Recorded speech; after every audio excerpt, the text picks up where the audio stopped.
Bienvenidos a este podcast. En esta ocasión hablaré de un tema que, además de tener una enorme relevancia jurídica, representa uno de los mayores desafíos para nuestra sociedad, los delitos sexuales.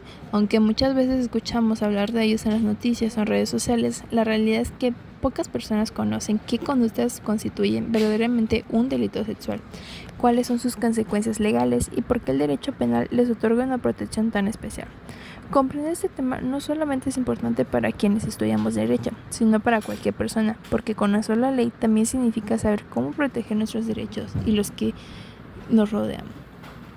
Antes de hablar de los delitos más comunes, vale la pena recordar que los delitos sexuales tienen como finalidad proteger bienes jurídicos fundamentales, ya sean como la libertad sexual, la seguridad sexual, el libre desarrollo de la personalidad y, en el caso de las niñas, niños y adolescentes, su desarrollo integral. Esto significa que el Estado no castiga únicamente una conducta por considerarla inmoral, sino porque vulnera derechos esenciales reconocidos tanto como en la Constitución como por diversos tratados internacionales. Uno de los delitos sexuales más conocidos es la violación.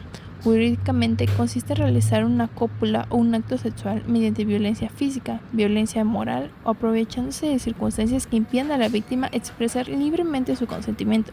Se trata de uno de los delitos que recibe mayor sanción dentro de la legislación penal debido a la gravedad de la afectación que produce, no solo en la integridad física de la víctima, sino también en su estabilidad emocional, psicológica y social. Sin embargo, la violación no es el único delito sexual que existe. También encontramos el abuso sexual, que ocurre cuando una persona realiza actos de naturaleza sexual sobre otras sin su consentimiento, aun cuando no exista cópula. Muchas personas creen equivocadamente que únicamente un delito es una agresión mayor, pero la ley protege a las personas frente a cualquier conducta que atente con su libertad sexual. Otro delito que ha adquirido gran importancia en los últimos años es el acoso sexual. Este suele presentarse en espacios laborales, escolares o incluso mediante medios electrónicos. Consiste en realizar conductas de naturaleza sexual no deseadas que generan intimidación, hostigamiento o un ambiente ofensivo para la víctima. En muchas ocasiones comienza con comentarios aparentemente inofensivos, insinuaciones constantes o propuestas insistentes, pero cuando estas conductas afectan la dignidad y la libertad de una persona, pueden tener consecuencias jurídicas. Relacionado con lo anterior se encuentra también el hostigamiento sexual. Aunque ambos conceptos suelen confundirse jurídicamente, existe una diferencia importante. El hostigamiento implica una relación de subordinación, es decir, quien realiza la conducta aprovecha una posición de poder autoridad para obtener favores de naturaleza sexual. Por ejemplo, cuando un superior condiciona un ascenso laboral, una calificación o la permanencia en el empleo a cambio de este tipo de conductas.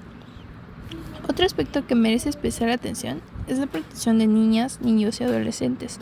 Nuestra legislación contempla diversos delitos dirigidos específicamente a salvaguardar su integridad, como la corrupción de personas menores de edad, la pornografía infantil, el turismo sexual infantil y otras conductas que aprovechan la condición de vulnerabilidad de los menores. En estos casos, el interés superior de la niñez constituye uno de los principios más importantes que orientan la actuación de las autoridades. Actualmente, debemos hablar de los delitos sexuales cometidos mediante el uso de tecnologías. El desarrollo de Internet y las redes sociales ha facilitado nuevas formas de violencia, como la difusión no consentida de contenido íntimo, el ciberacoso con fines sexuales y el contacto con menores mediante plataformas digitales para obtener material de contenido sexual o concretar encuentros. Estas conductas han obligado al legislador a actualizar constantemente la normativa penal para responder a nuevas formas de delincuencia. Frente a este panorama surge una pregunta importante: ¿por qué muchas víctimas no denuncian? Las razones son diversas. Algunas sienten miedo a represalias, otras experimentan vergüenza, culpa o desconfianza hacia las instituciones.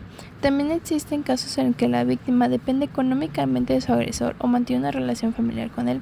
Por ello, el sistema de justicia penal ha incorporado mecanismos destinados a proteger a las víctimas durante todo el procedimiento, procurando evitar su revictimización y garantizando el respeto a su dignidad. Finalmente, considero que la mejor herramienta para combatir los delitos sexuales no es únicamente el incremento de las penas.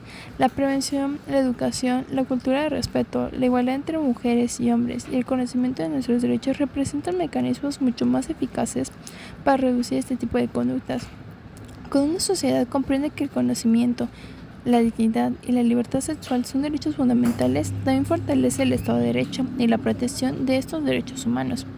En conclusión, los delitos sexuales constituyen una de las formas más graves de violencia, porque afectan directamente la dignidad, la libertad y la integridad de las personas. Conocer sus características jurídicas permite identificar conductas que muchas veces son normalizadas y comprender la importancia de denunciarlas cuando ocurren también es importante. Muchas gracias por acompañarme en este podcast. Hasta la próxima.